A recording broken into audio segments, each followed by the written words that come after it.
There's joy in the house of the Lord. Amen. And if I can have the... Oh, you did? No, all right. Always yes.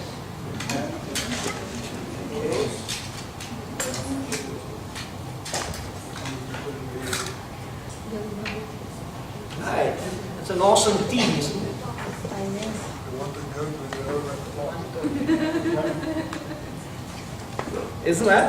Isn't that true? Something very, very similar. And that's biblical. I'm telling you. It's very biblical. Okay, if you read Luke 15:25 to 32, you would see that this young man owned his father's legacy. He owned it. It was his. But you know what? He got very upset that he wasn't given a goat. He got very upset. You know the story of the prodigal son? And the father had to remind him. Like God has to remind us. And oftentimes we behave like that. We keep asking God for little things. You know, I love that little picture that was sent to us. I think it was by Kathleen. By Kim. By Kim. And that's true. And the picture was this little child is asking, is your father famous? And the other one says, I'm not bragging, but I think he calls he calls God his father. Did you get that? Yeah. And how often we forget he's our father, who owns the cattle on 1,000 hills, the wealth in every one. And so if you read that story from 25, now his older son was in the field. Who likes to read so that we have participation, more participation? We want a goat when actually we own the farm.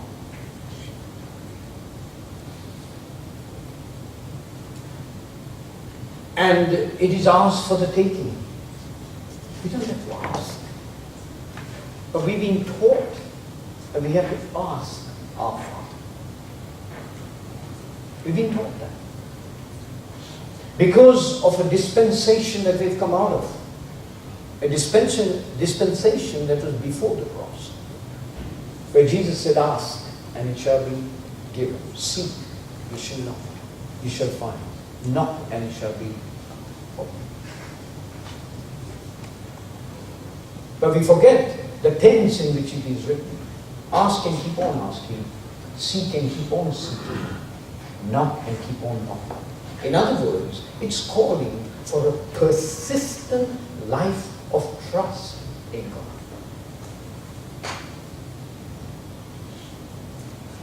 So, who likes to read from verse 25 onward? Come on. Meanwhile, the older son was in the field. When he came near the house, he heard music and dancing. So he called one of the servants and asked him what was going on. Your brother has come, he replied, and your father has killed the fattened calf, because he has been back safe and sound. The older brother became angry and refused to go in. So his father went out and pleaded with him. But he answered his father, look, all these years I've been slaving for you and never disobeyed your orders. Yet you never gave me even a young goat so I could celebrate with my friends. But when this son of yours, who has squandered your property with prostitutes, come home and kill the fattened calf for you. My son, the father said, you are always with me, and everything I have is yours. But we had to celebrate and be glad, because This brother of yours was dead and is alive again. He was Wow. lost and is found. Everything I have is yours. We're going to look into that in detail and see why is it that we still keep asking for a goat when actually the whole farm belongs to us. And why is it that we get up in the morning asking things that we ought not to? It is like what I said some time back. You're in the room, but you're asking for permission to get into the room. That's very stupid of us, isn't it? It's like Jacobus is here, and he's asking Kathleen, how do I get in? It's very crazy, yeah?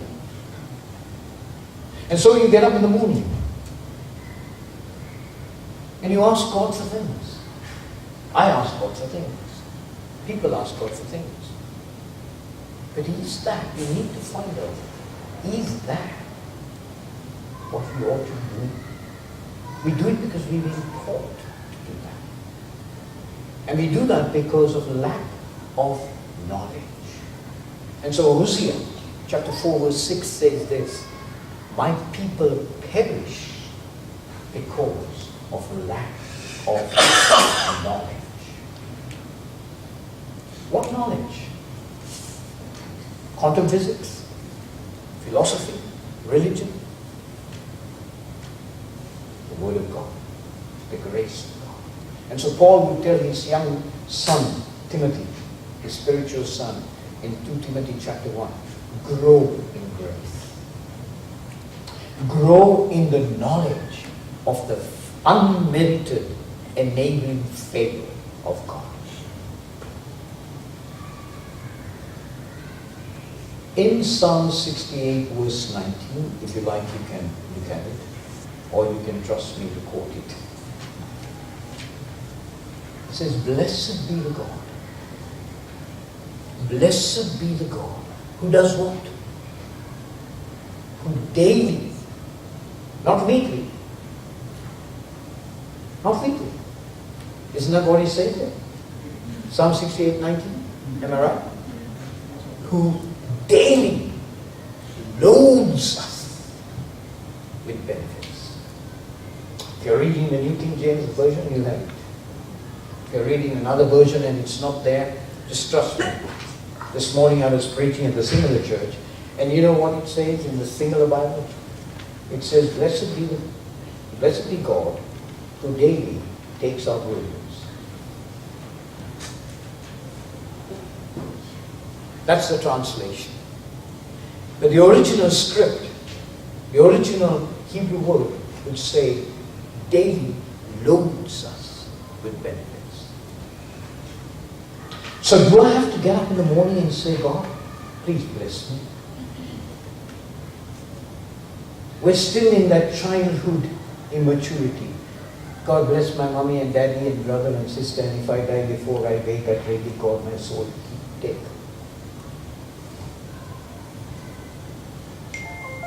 We're still in that form of prayer.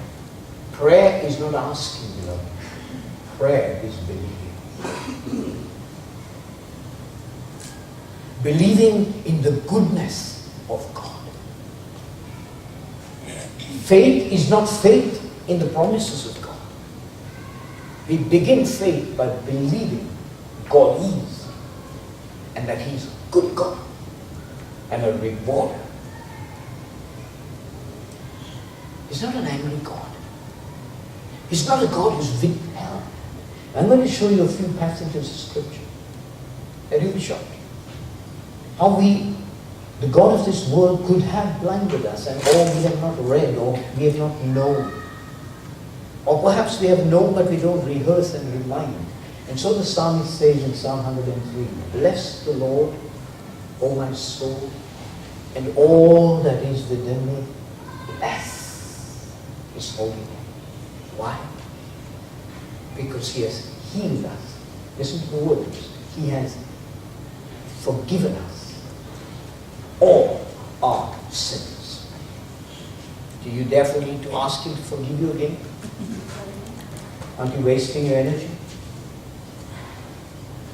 Who has healed you of all your diseases? Who has crowned you? He has crowned you. Now I want you to understand, the word crown is not a halo around your head, or not something on your head. When Adam was crowned, how do I know he was crowned? Because Psalm 8 tells me that what is man that you are mindful of him? And you have crowned him with glory. And that word crown means glory. When Adam woke up, he woke up to glory. And the glory was so powerful that they didn't need to have clothes. Because the light of the glory covered. But that's why it says in Romans 3:23, all have sinned. And what? Fallen short of what? The glory. Are you understanding this? And so He's a God who's come to give us glory. John chapter 17, He says, Father, give them the glory. Give them the glory that you gave me. He wants us clothed in His glory. So He blesses us daily with benefits. If we can only arise every morning to that. Go to sleep with that. And when I get up tomorrow morning, Father, a new day, your mercies are new with every morning. Great is thy faithfulness. And I have arisen to your benefits. And the Bible is very consistent. Now watch this. Ephesians chapter 1, verse 4. It says, Blessed be the Father of our Lord Jesus Christ, who has what? Blessed us. Not will bless us, but has blessed us. Not with some, but with every spiritual blessing. Wow. And the spiritual blessing includes the material blessing. There's nothing that God has. How much more? I like you to read this. I like your eyes to see this. Romans 8:32. I like your eyes to see that. And I want you to feast on it. Because I want to introduce you to a God. What's my slogan in life? Know God, be known by God, and make Him known. That's my vision for the churches that I oversee. Know God, be known by God, make Him known. I spoke to the children today, and I said, you can only give what you. There's a poverty mentality running through the churches, beloved, that says, not enough. Not enough. Not enough. Now watch what Romans 8:32 says. What does it say? He who did not spare His own Son, Did not spare, right? him up for us all. How Gave Him shall up. He not with Him also freely give us all things? All things. How shall He not with Him give us, freely give us, all things? He's not talking of, there are no specifics there. They're general. You can name it, you have it. Now if this is not conclusive, how about 2 Peter? I want you to go there and feast on it and meditate on it. Meditate is nothing but medicine. You know, as you meditate, you are medicating. You're medicating your mind, your spirit, with the truth. And so, 2 Peter chapter 1, verse 4 is beautiful. Verse 3 to begin with. What does it say there? I want you, I can quote it, because I rehearse it every day often. But I want you to now commence to walk this amazing journey with God. Don't let your circumstances or what you see in the atmosphere try to bring you down with what God has spoken. And that's our problem. We live with our five senses and by our five senses. Our intellect has taken over from our intuitive believing of God. And so faith has gone. Faith is nothing but believing the goodness of God. Your faith begins there. Now what does it say there? 2 Peter chapter 1 verse 3. Who likes to read it loud? Anybody else other than Susan? As I said before, I give you $10,000 to do it, you will be the first every time. See, ouder. I wish I had 10,000 to give you. But I can give you what I have. That's what counts. Seeing that His divine power has granted to us everything pertaining to life and godliness Everything. through the true knowledge of Him who called us by His own glory and excellence. Amen. The word power, dunamis, means miracle life. Now put that there. Seeing that His miracle life has given us all things, everything. There is no limitation, beloved. Because He's God.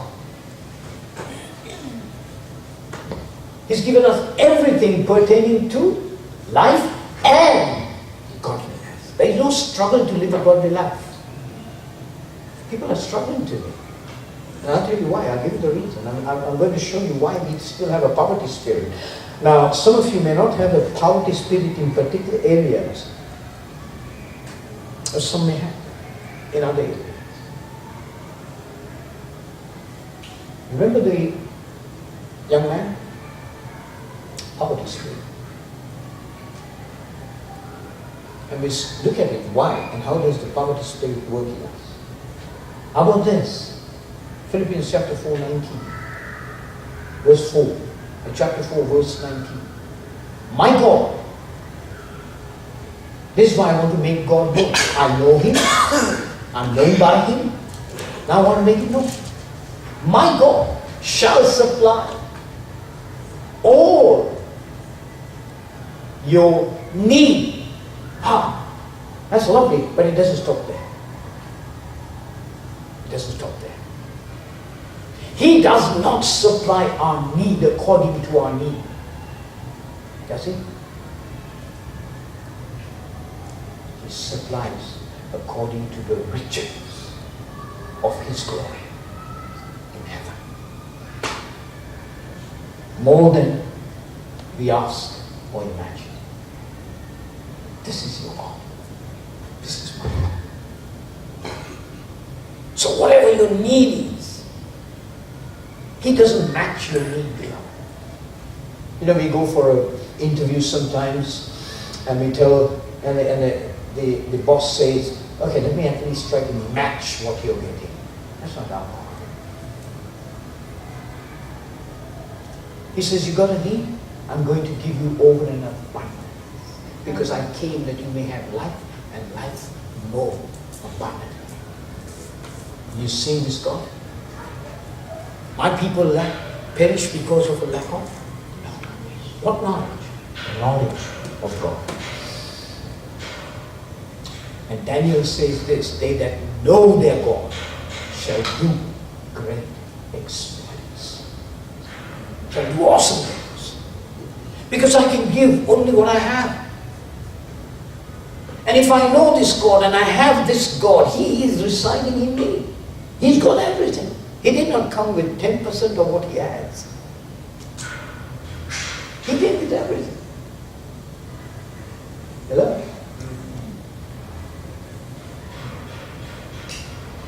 Now why is it? What's the diagnosis for a poverty spirit? Number one, look at your reading. he failed to forgive. He failed to forgive. Forgiveness, unforgiveness controlled him. How do I know this? Because as soon as he saw the brother, he got angry. In other words, he may have been talking with his friends, gossiping. I mean, we've got a lot of friends, who we say friends, who remind us not only of our sin, but other people's sin as well. But have you noticed something? They don't remind themselves of their sin. You know what that is called? Gossip. Got a lot of friends. When God, Psalm 103 verse 12, has separated our sin as far as the east is from the west, never to meet again, somehow we have this incredible, ungodlike power to bring the sin back and remind the person. Amazing. And then we start discussing that person. And his friends may have said, "Your brother, what a shame, what a rubbish man this guy would have been," and he would have been rehearsing about his brother. Unforgiveness. If you read Matthew chapter 18 from verse 22 onwards, you would see what happens to a man who does not forgive. Having received forgiveness, but I want you to know this, he never actually took it. He just took the external deliverance of debt, but not the forgiveness.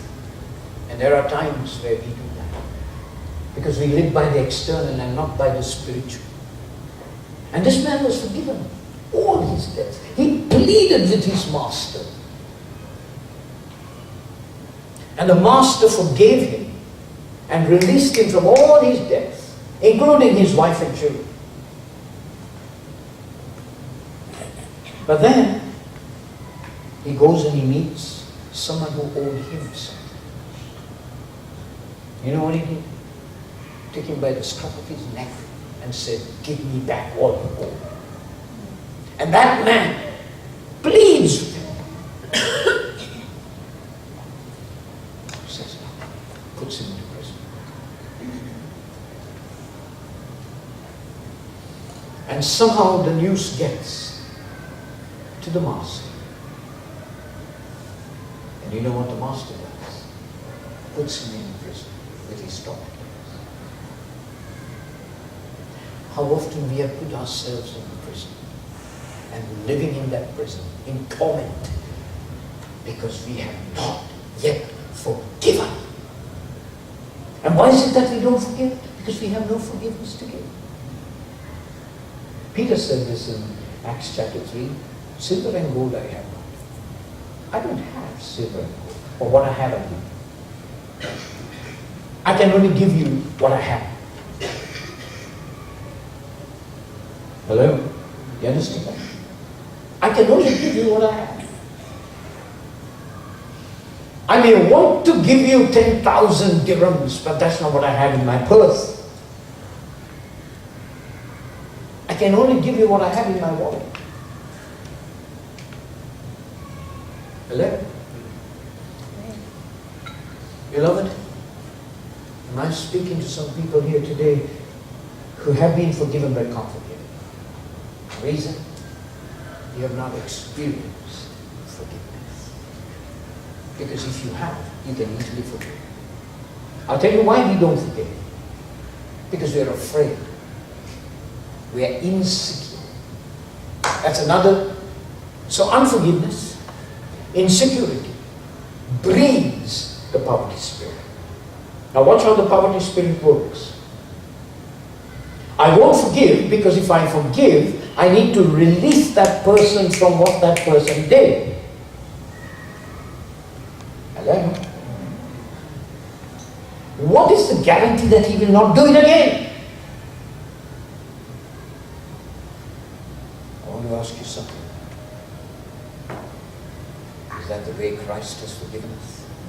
Will you turn your Bibles to Ephesians chapter 4? Wow. Lord help us.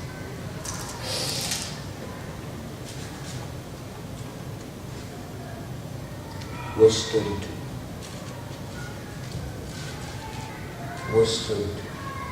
How are you to forgive? As Christ has forgiven. Did he keep some part of his blood back? That you need his blood again? Or did he just lavish it on you? And therefore you got to remind that person. Does God ever remind you of your sin?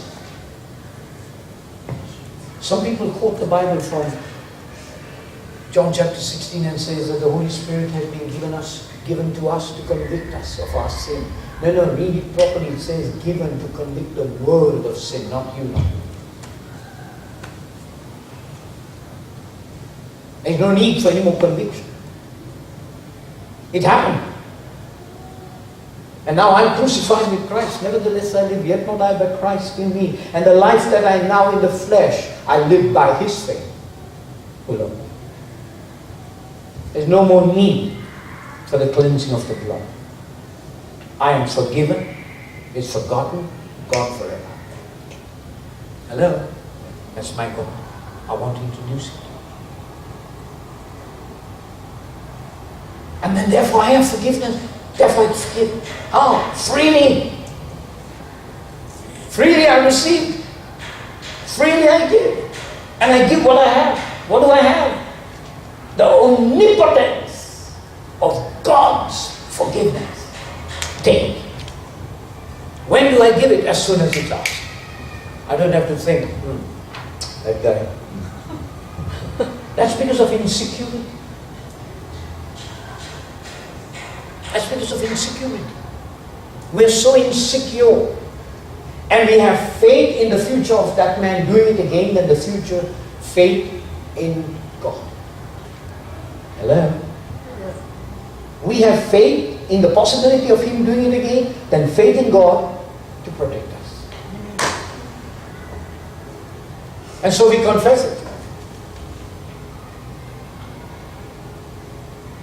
Hello? Are you with me? So we get insecure. And when we get insecure, there are people who are living in insecurity, and insecurity leads to insignificance. You suddenly lose your significance. That's what happened to this man. He lost his significance and he began to compare.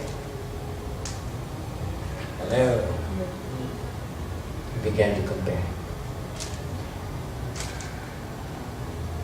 If I have to put it in modern day, he says, it's sad, we compare ourselves with wicked people as well. You need to read Psalm 37 to get delivered. And they say, how come he got a bonus, I didn't?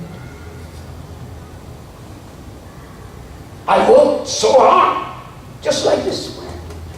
How come my youngest brother who squandered everything gets a fattened calf? You never once gave me a goat. Man, you own the farm, you own the goat. Why? Because you are comparing.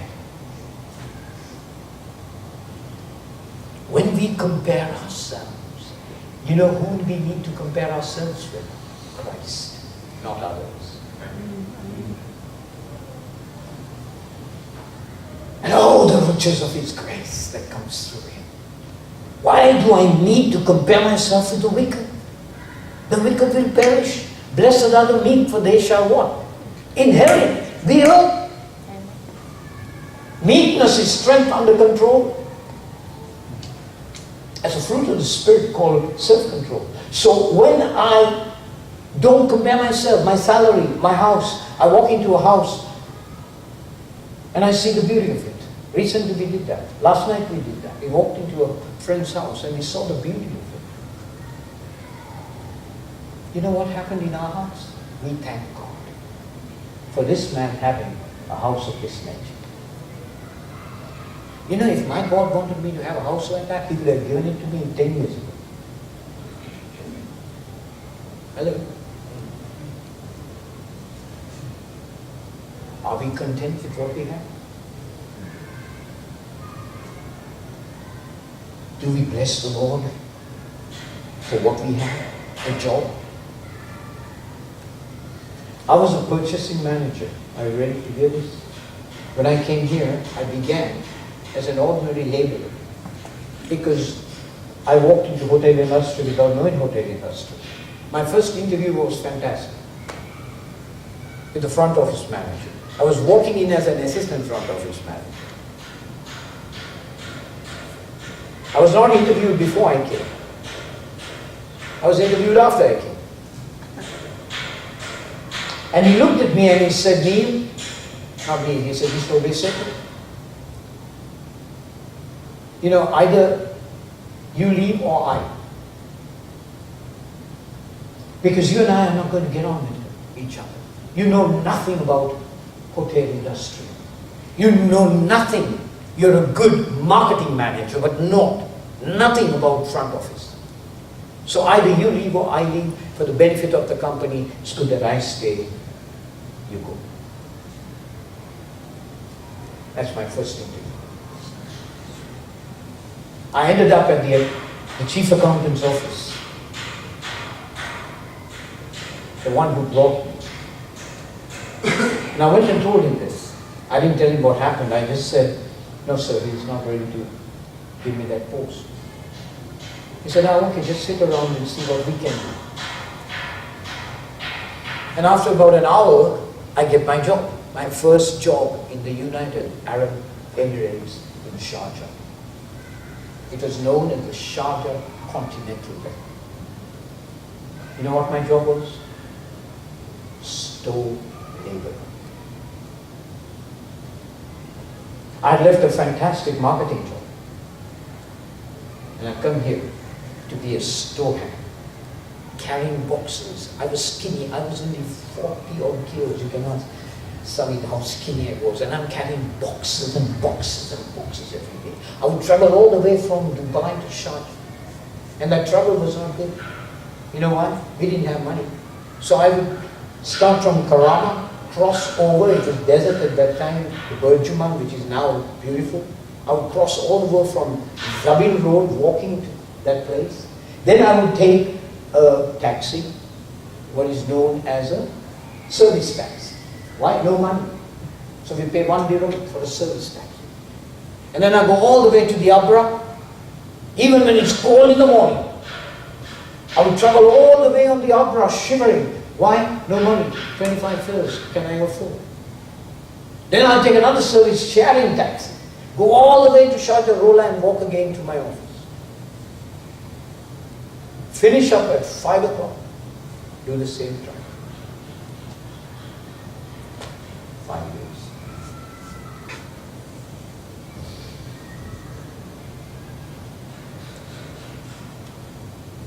At the end of it, I ended up in the same hotel after serving them as the regional purchasing manager for 3 hotels.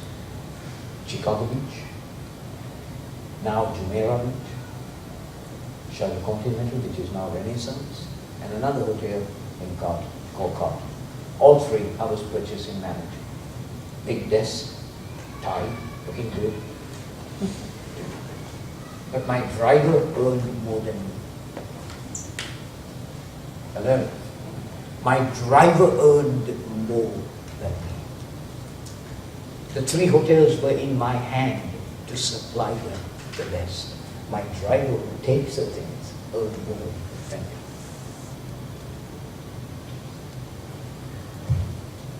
But you know, not once did I complain. You know why? I belong to a God who is richer than my managing director. And believe it or not, history proves it. Go see the records if they still have it. Every year, the only one who will get an increment, the only person in all the 3 hotels that gets an increment, Not even the general manager. Every year was my salary. And yet, at the end of my tenancy with them, I still earn less than my driver. But I wasn't here to work for people. God brought me here to serve in His kingdom, with the promise that if you seek my kingdom and my righteousness, all these things will be added unto you.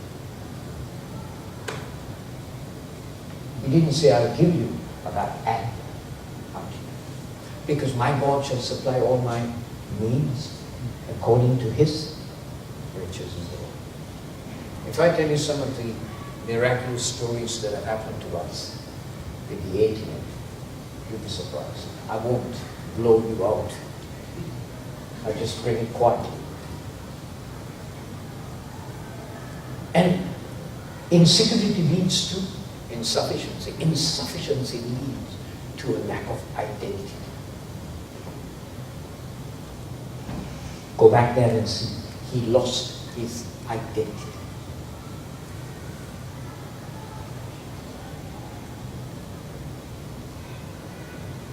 He was a son, but he worked hard to prove to his father. So he became a servant, a slave. He did not live like a son. He lived like a slave. Hello? And he lost his identity as a son. That's why he wanted a goat. Because a slave can go to his master and say, you know, my wife is getting married, could I have a goat? But a slave couldn't go and say, I own this land. And that's why the father had to remind him and say, you know, all that is here is yours. You read Galatians chapter 4, it says very clearly that up until the time of Christ, we were under guardianship. God will never give His riches to immature people. He gives His riches to those who are His sons. And I'll tell you the reason why. We saw it in Proverbs 30. You like to go there? Proverbs 30. Why is it that God does not give His riches to immature servants? Proverbs 30:21. Who likes to read that?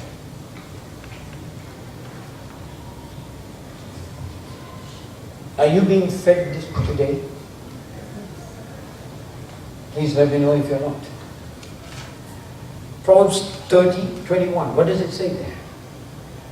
And 22. What does it say?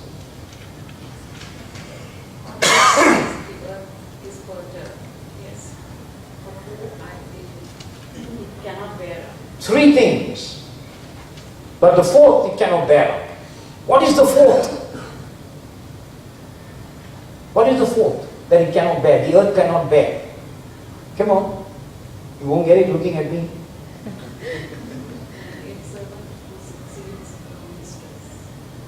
What's the fourth thing? And go on reading. It talks about a servant. Right? What does it say? It cannot bear a servant who rules.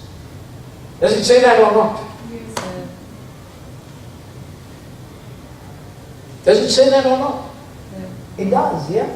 Cannot bear a servant who rules. So God is not going to give His riches to slaves to rule. He gives His rulership to sons. And that's why He says, no longer do I call you slaves. I call you my sons. I call you my friends. Hello? Are you clear? We began by saying that God began this earth saying, I bless you. I what? I bless. That you may be fruitful and multiply. that you may have dominion and subdue the earth. He was giving sonship to a ruler, not to a slave. Now turn to Proverbs 10:22. See what it says there. Who likes to read that? He began this earth by blessing. Now what does it say there? The blessing of the Lord makes rich, he addeth no sorrow with it. Hallelujah. Hallelujah. The blessings of the Lord, the blessing of the Lord makes us rich and adds no sorrow. Are you with me? He began this earth, his first words were, I bless you. Has he changed his thinking? He still continues to bless us. Because he's redeemed us from the curse of the law. Galatians 3:30. He's redeemed us from the curse. I'm no longer under the curse. That's another dispensation. I am under the blessing. And the blessing of the Lord makes me rich. I'm a son. I'm not a slave that's being called to, because a slave doesn't know his master's thinking. Neither does he have a relationship with his master. It's only a son who knows the heart of the Father. You with me? So you make a choice today. I make a choice today. Am I a slave or am I a son? If I'm a son, I enjoy four things. I enjoy forgiveness. I enjoy sufficiency. I enjoy my identity. And I enjoy my security. I am sufficient because he is sufficient. I forgive because he's forgiven me. I'm not jealous. I don't look at something that somebody else has and want that because I have. I have it. And when I want it, it comes to me. I said I won't tell you about my ATM miracles. Let me put this one in.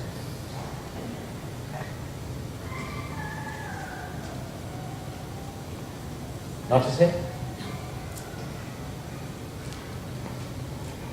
You know, when Jesus wanted to pay tax, from where did he get his money?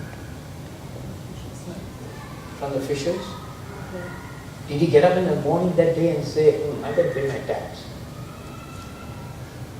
Did he get up with the problem of tax payment? He was reminded. And then he says something important. He says to, who pays tax? And they said this.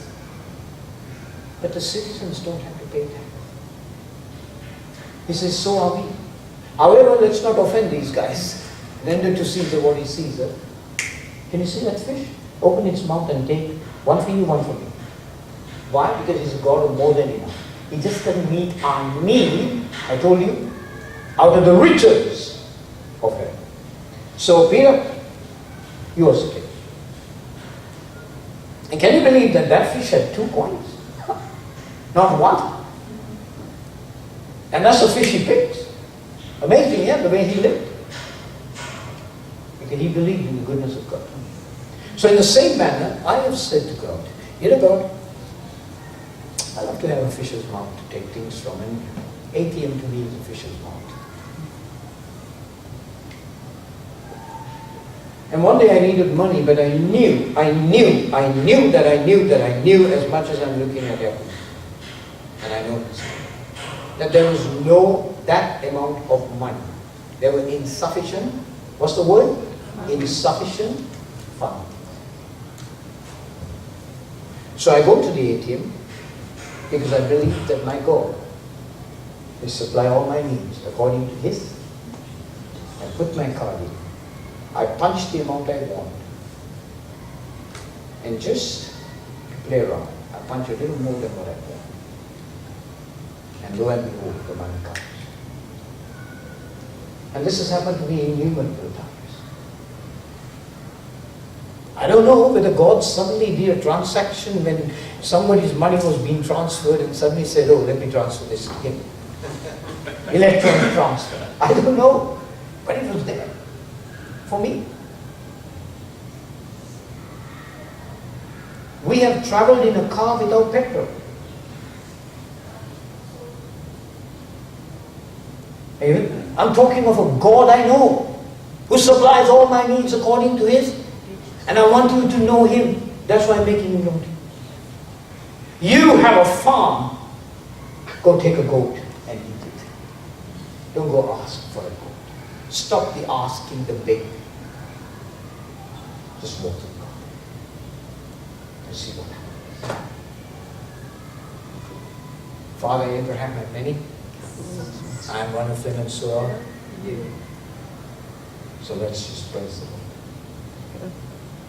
Because He owns the cattle on 1,000 hills, the wealth in every mind. He is the Lord of heaven and earth. I don't need to ask for a goat when I own the world. Amen? Amen. Bless you. Have a great day.